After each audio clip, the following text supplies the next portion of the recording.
us see one image. We see one definition. We see one picture. And yet I really believe this text and these photos are the same in the sense that they actually give us two pictures of what a disciple looks like. So let's look at part one. Let's go back to this verse. John, go to the next slide. Part one of being a disciple is follow me. Right? Jesus says to these first disciples, basically, hey, if you want to be a disciple, step one is following me. Now, following me and following Jesus, this entails a lot of what we know.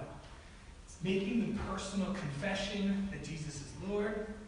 It's reading the Bible. This all falls under the umbrella of following Jesus. Listening to the Holy Spirit, joining a local church, hopping on our serve team, like all of it. This is great. And this would all, in my opinion, be under the umbrella of following Jesus. Now, if you had asked me 3 years ago, and said, Matt, if somebody does that, are they a disciple? It's of course. Of course they are. But that's because I had come to realize that I was maybe only seeing one image. Because there's actually a part two to Jesus' text that for some reason a lot of us miss. And then in part two says, fish for people. Right? The exact call is follow me, and I'll make you fishers of men. He says, hey, discipleship, Peter, Andrew, check it out. You're going to follow me, and I'm going to turn you into fishers of men. What's interesting is when you look at it, there's two images of what it means to be a disciple. There's the personal following aspect, and yet there's this public ministry of fishing for people. And what we see is Jesus, right from the get-go, he combines the two. He doesn't do like one and then. He doesn't say, Peter, follow me. And then like a year later, he's like, hey, do you want to do the second part, which is you want to be a fisher of men? He layers, just be honest up front, follow me and I'm going to make you a fisher of men. And they left their nets and followed him. Why this is fascinating is because us in 2020, in America, in Orange County, we separate the two. We go, well, yeah, to be a Christian, I want to make a public confession of my faith, and to be a disciple, I want to serve, but I'll let the making disciples, and I'll let the fishing of men, I'll let that be for the extremes. I'll let that be for the pastors. I'll let that be for the missionaries. For me, I'm going to do the following part, and I'm going to let them do the fishing of men. We separate the two as if we can, and we lock onto one image, but yet Jesus, he doesn't do that. He says, hey, discipleship is two parts, two images. There's following you, and there's fishing for people. Peter, are you in? Andrew, are you in? And let me give you another example of this. Turn to Matthew chapter 16. Because I love this part. Matthew chapter 16, let's go to verse 13. I'll give you guys a second to get there. Drink some water.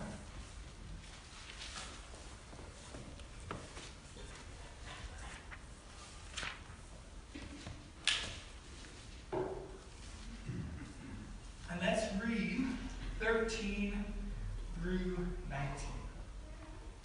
So when Jesus came to the region of Caesarea Philippi, he asked his disciples, who do people say that the Son of Man is? Jesus is the Son of Man. So he's asking, who do people say I am? But I'm not listening. Like, what do people say? Verse 14. Well, some say John the Baptist, some say Elijah, and others say Jeremiah, or one of the other prophets. And he asked them, well, who do you say that I am? It's an important question. Simon Peter, the guy who answered the call earlier, says, you are the Messiah, Son of the living God. Jesus replied, you are blessed, Simon, son of John, because my Father in heaven has revealed this to you. You did not learn this from any human being. Now I say to you that you are Peter, and upon this rock I will build my church, and all the powers of hell will not conquer it. And I will give you the keys of the kingdom of heaven. Whatever you forbid on earth will be forbidden in heaven, and whatever you bind on earth will be bound in heaven. So stop right here, because I love this little section. So he asks Peter, and he says, who am I? And Peter makes this profound, really bold confession of faith. He's the first one to put himself out there and say, "You're the Messiah." It's like a really great answer, mic drop moment. All the disciples must have been looking going, "What's he going to say?" He gets it right. But this is what's fascinating. And Jesus doesn't stop right there. He doesn't look at Peter and say, "Peter, now maintain that until you die. Don't be convinced otherwise. Take that profession, take that confession, and just hold on to it really tightly. Don't let anybody change your mind." No. Jesus, again, who never separates the two parts of discipleship, he takes Peter's confession and says, "Great, now let's go to the kingdom. Like, now let's go build. I give you the keys, and let's go advance the kingdom to the point that the gates of hell can't even stop us. Let's go." Because in 2020, and us, in church, we love when people stand up and accept Jesus. And it's beautiful. But what most of us do is we then go to them and just say, "Okay, don't be convinced otherwise. Don't become an atheist. Like, don't be converted to anything else. Maintain this thinking until you die. And then we have a party in heaven." And it might not be stated explicitly like that, but that's kind of what's practiced. You said your personal confession, and now let's just hold on to that. Let's not let anybody change you. And Jesus doesn't do that. Jesus goes, "Great, Peter, that's awesome. Now let's build with it.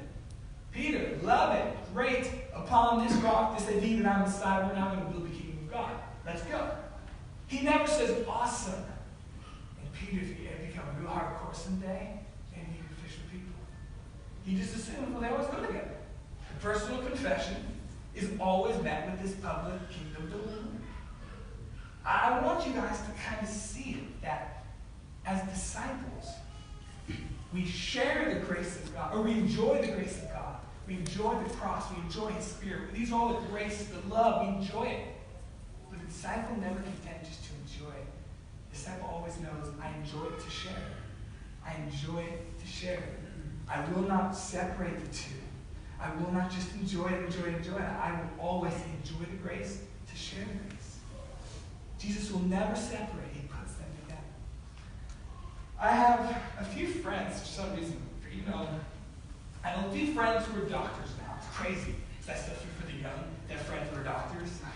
Probably not one of you coming into my doctor's room. I have friends who are doctors, and I have a couple family members, so I've learned a little bit of what it means to be a doctor. And it's a really hard road. I know you guys know that. But, like, years of schooling, right? Years of schooling. So much debt. Like, we're talking $250,000, $350,000, $500,000 sometimes in debt. And then you go through medical school, you go through debt, and then you have this thing called residency, which is basically they work you to the bone for free, based on what you should be being paid. And then years of residency do you finally become a doctor. It's a really long process. Now, that moment that you become a doctor, everything on this side of it is basically two requirements. First is you now go practice medicine. You go heal people. You do the work of a doctor. But most people don't know there's actually a second requirement for doctors, and that's continuing education. That all doctors have to maintain a level of continued education. Continue to read science journals, peer-reviewed work, make sure you're familiar with new diseases, new tests. You have to continue your education. So once you become a doctor, you do continued education, but you also practice medicine. Now can you imagine a doctor comes out $250,000 with debt, goes to school for like 10 years, then does residency, and after they become a doctor, all they do is continued education. You'd say, "Bob, congrats, MD, you're a doctor. What are your plans?" And he goes, "Well, I'm going to do a lot of reading. I'm going to stay up to date with modern medicine, make sure I'm aware of all the new cures, all the new diseases, and really just continue to get smarter." "Bobby, are you not going to help people?" No. I'm here for the education. I'm here to continue to learn.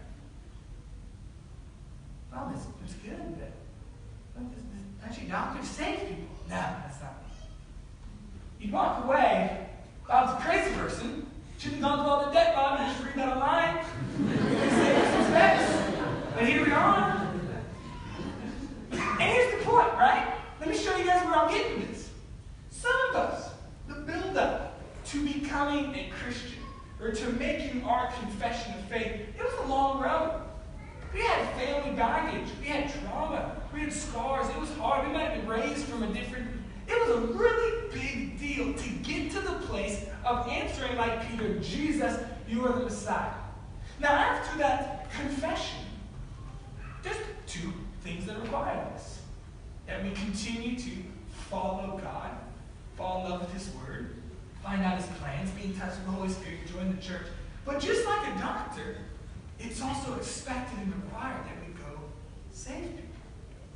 That after we become Christians and disciples, that we would not only continue with our continued education, but we actually practice the work of healing.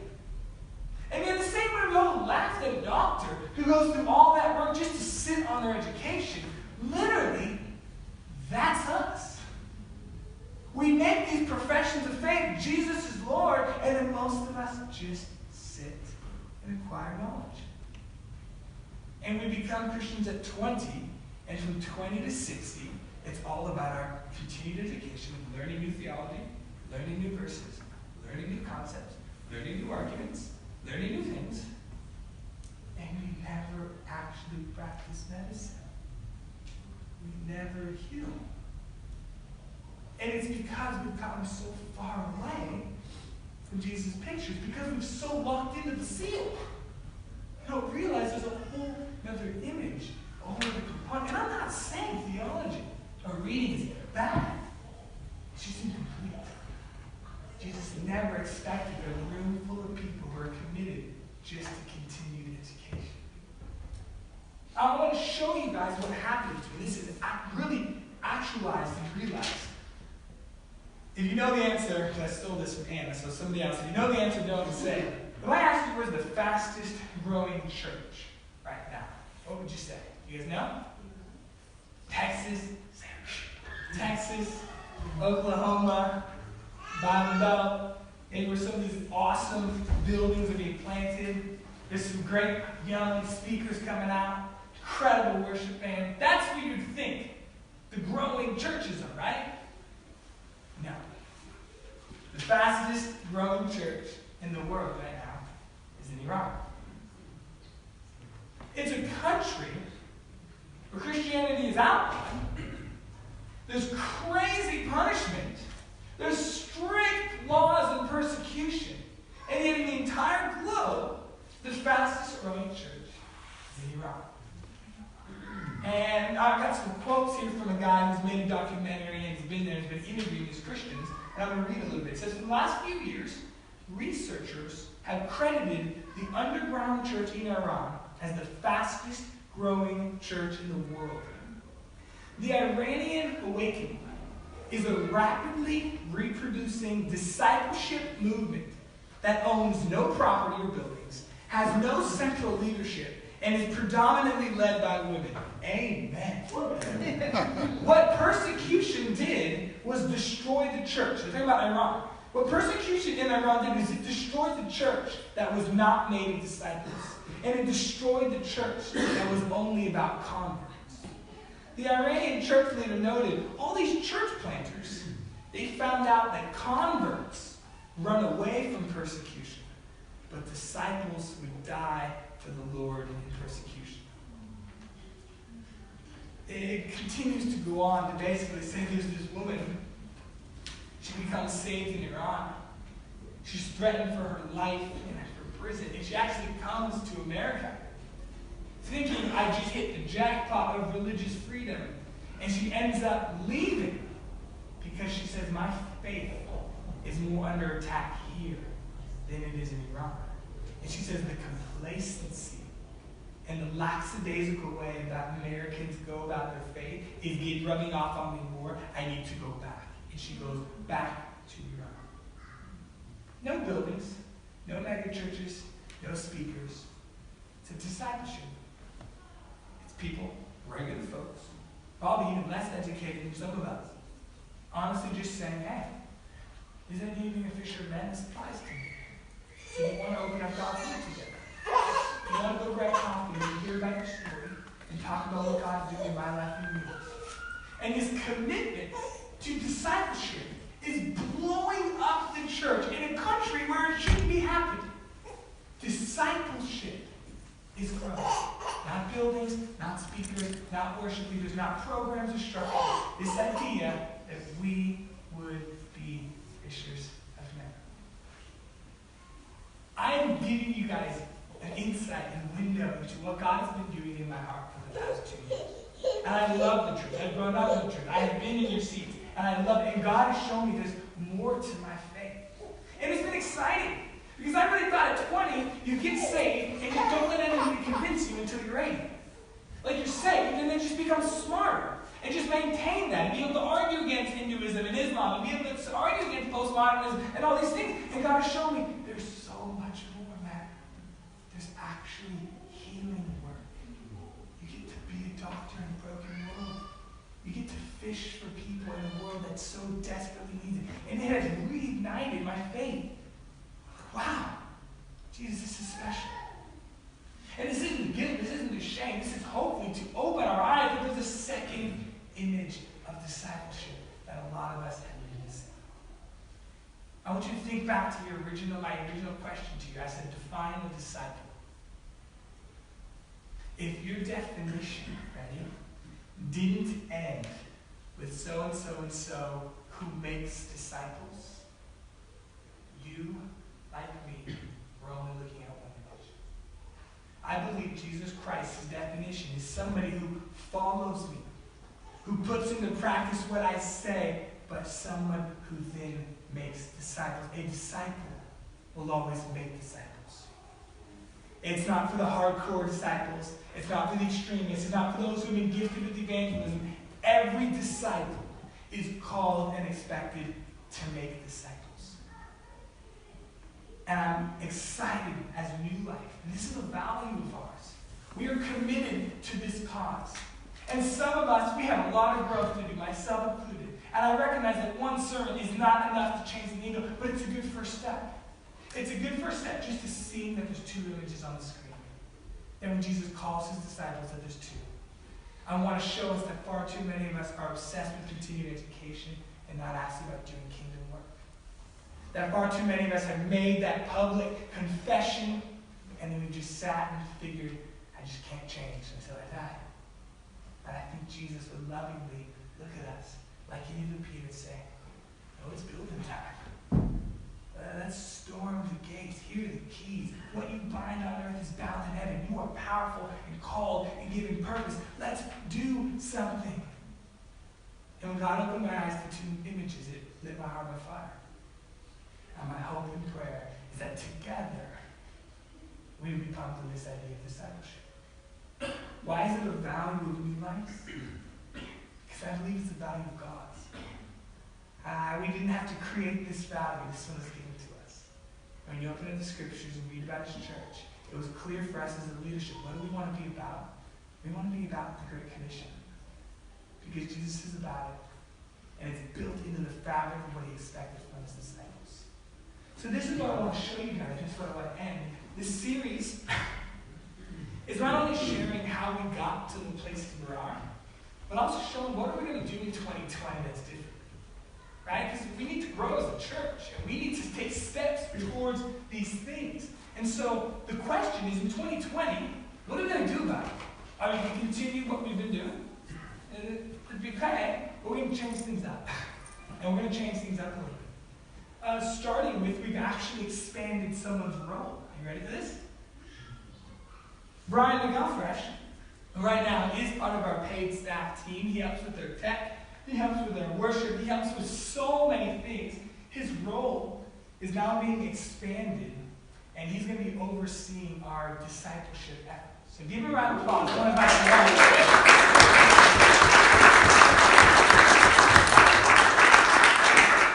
want to give Brian an opportunity to share from him what are some of the things we're going to do as a church to all of us move closer to a biblical picture of discipleship. Do you need a mic? You should have put Jack. I think I got it. I left my notes in the back, so we're going to run with it. So first of all, I'm super excited about this. This is, like Matt said, well, for me, it's been about a year in the making. God started speaking to me and pulling on my heart to say discipleship is where New Life should go. And in the year of meeting with Matt and talking about it, being in the leadership group, we really both connected on this is where I feel like I plant my flag in New Life. And I'm so excited to do this. So that said, kind of want to talk about what it's going to look like for this year, for what we're going to do. We are going to roll out a couple programs. The first one is what we're calling a 2-in-1, 2-on-1. And really what it is, if you're hearing Matt's message and you're like, okay, Matt, I get it, but I'm not there yet, right? Perfect, that's fine. Wherever you're at in your walk, we wanted to design something for you. So what this is there's like a mentor type coach. And then they'll meet with 2 people and develop them over the course of 6 months and read a book and read scripture and pray together and get to know each other and kind of build them up and disciple you in that role. So we have an option for the people who are not there yet. And we have an option for people who are really mature and confident and ready to step into that discipleship role and disciple some people. And then if you're in that in-between phase of, well, I'm kind of ready to step in, but I'm not sure, we're going to launch another group that's a once-a-month group that's hyper-focused on discipleship, what it is. There's some homework that goes along with this, some book reading. For those of you that don't know, last year we kind of did a dry run of this group. And we had 8 guys, and we met once a month, and it was an amazing group. And so we'll have more details over the next coming weeks, kind of what the groups entail and what it looks like. But those are the 2 programs we're kind of focused on launching this year. And we want to, our goal would be at the end of the year to say, who's involved in some level of discipleship, and we see every hand go up. That's really our hope and our prayer and our dream, is that you guys step into these roles as I'm stepping into a new role. And I want to be clear, this isn't intended to replace small groups. Small groups is what we talked about last week, community, family, creating bonds. This is about personal growth, personal development, and answering the call to be fishers of men. So 2 separate things. We don't want to rob Peter to pay Paul. Small groups serves an amazing purpose. This is separate from small groups. You run around and applause, you guys. Now, the last thing that I want to do is basically say, discipleship is grassroots, and there's no program. And so here's 2 programs to do. But we understand that Rome's not built in a day. And we understand that for some of us, this is very new. And so this is helping us take baby steps. The 2-on-1 is an awesome opportunity to just read scripture with other believers. And part of making disciples is opening up God's word and reading with one another. And yet that's something that very few of us do.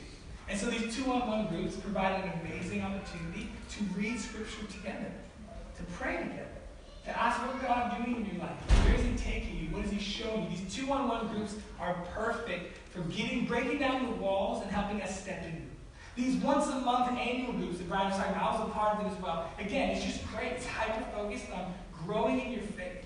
If the idea of being someone that makes disciples terrifies you, that's okay. Right? Jesus spent 3 years with His disciples before He expected them to make disciples. So if you're sitting there going, this freaks me out, that's totally fine. Let's just move towards it. Do something about it. If it terrifies you, ask God to start giving you boldness and giving you wisdom on where to go. So this is what we actually have right here. I've got 2 sign-up sheets, basically. And it's basically not committing you to one, but it's giving us an idea of who wants to do what. So I've got one that says, interested in being a mentor and interested in being a mentee. This is helping us gather kind of a database for these 2-on-1s. Do you want to help lead the discussion? Do you want to help lead the time of prayer? Do you want to help lead it? Or do you actually want to be led? And do you want to have somebody kind of help walk you through this? The mentor would be the one kind of leading the 2-on-1s. The mentee would be somebody who says, no, I want someone to take me through this. I want someone to model to me what discipleship looks like and how to do that with a new believer. And then on this clipboard it says interested in a men's group and interested in a women's group. Again, this is a once-a-month group. You're going to meet for an entire year straight, meeting once a month, really diving into the scriptures on what does this mean to be a disciple. Because here's the thing, right? If this is new and foreign, it's okay. But here are the steps that you move towards it. Here are the steps that you get closer. Here are the steps that help you go, Jesus, I feel a little far off from this, but I want to do something. So I'm going to pass these around. And with that, I want to invite up the band. And I want to be really clear, right? Like, it's super simple, easy to hear a message of shame.